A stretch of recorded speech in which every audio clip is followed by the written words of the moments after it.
He told me he hates me. Let's welcome in Ryan Wilson here. So we got a lot of potential backups, but good quarterbacks in this draft. You get teams that are maybe looking for the backup. And yes, this past season, especially the season before, I mean, there were times it felt like there were more backups starting than the starters were. So let's start with the Giants here. It's kind of a crowded quarterback room already, though. Ryan, the Giants, should they draft a quarterback, and if so, who?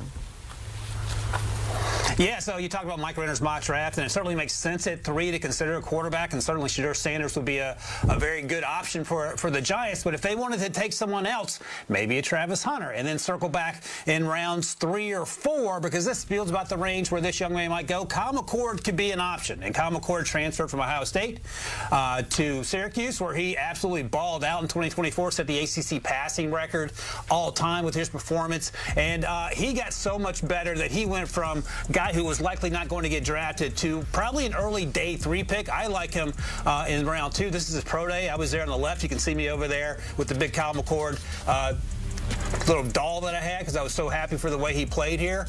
So I think he's an option to go to a team like the Giants, where he doesn't have to start right away, because it could be Russ for 1 year, maybe Jameis for this year, and then maybe in 2026, should everyone keep their jobs because the Giants are winning, Kyle McCord could be an option down the road. Okay, let's go to the Steelers here, because this is a team where we are starting to see those pieces fall into place for these other teams, whether the Giants have a solution or not. Steelers, big old question marks. We don't know what's going to happen with Aaron Rodgers. If you're looking to the draft for a quarterback, are you looking for a potential starter, or are you looking for a backup? And if so, what is that name? Yeah, that's the, I don't know, $80 million question. So Aaron Rodgers is, we're all waiting to see what Aaron Rodgers decides to do. They have Mason Rudolph back in the fold. I don't know if that excites Steelers fans, but he started the last month of the season 2 seasons ago and actually did pretty well. And look, at 21, there's not going to be a quarterback there. You'll probably have to trade up if you want to get to Shedeur if he slips to maybe 8 or 9 or 10. I don't know if the Steelers want to do that because they do not have a second-round pick as a result of that DK Metcalf trade. They took Will Howard out, the Ohio State quarterback, the night before his pro day. They're apparently going to have a 30 visit, according to reports with Jackson Dart.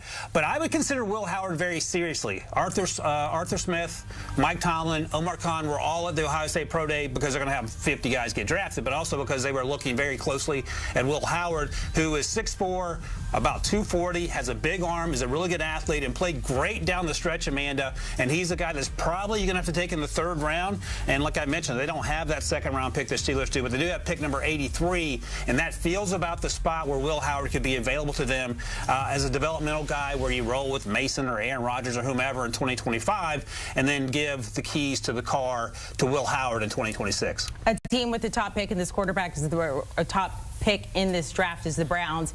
And look, we've talked about just how much the Browns have dug themselves in a hole with the whole Deshaun Watson situation. One of my friends sent me a text saying that they were potentially looking at making a trade for Dak. Don't know anything about that. However, if the Browns are looking at the draft, whether it's at the top of the draft or maybe even a little bit further down, what would be some good value for them at that quarterback position to try and just bolster that room even a little bit?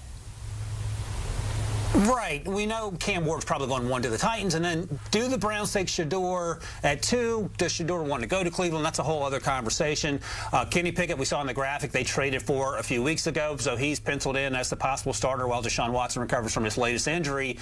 If the Browns want to take someone like Abdul Carter, the edge rusher out of Penn State at number 2, they could circle back probably in round 2, because Tyler Shough out of Louisville would be an option there. He's a big, strong kid with a big arm.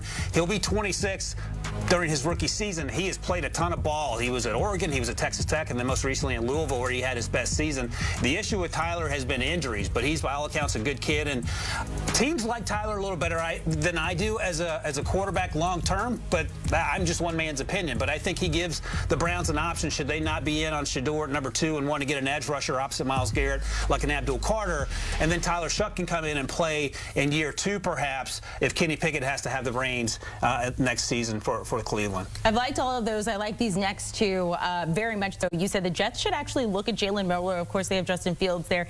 And the Saints should draft Quinn Ewers. The Saints still have yet to find that long-term answer at quarterback. It feels like they've been looking forever. Love Derek Carr, but I love the idea of potentially Quinn Ewers there. So why Milroe for the Jets and Ewers for the Saints? So 2-year deal for Justin Fields, and if you're going to go down that road with athletic quarterback, let's make the quarterback room look like what Justin Fields brings to the field, and that would obviously be just Jalen Milroe busted out the 4.37 at his pro day, so then he'd have 2 quarterbacks who are running sub 4.4 when they're on the field. And a lot like Justin Fields, Jalen is insanely athletic. The question becomes, can he improve as a passer?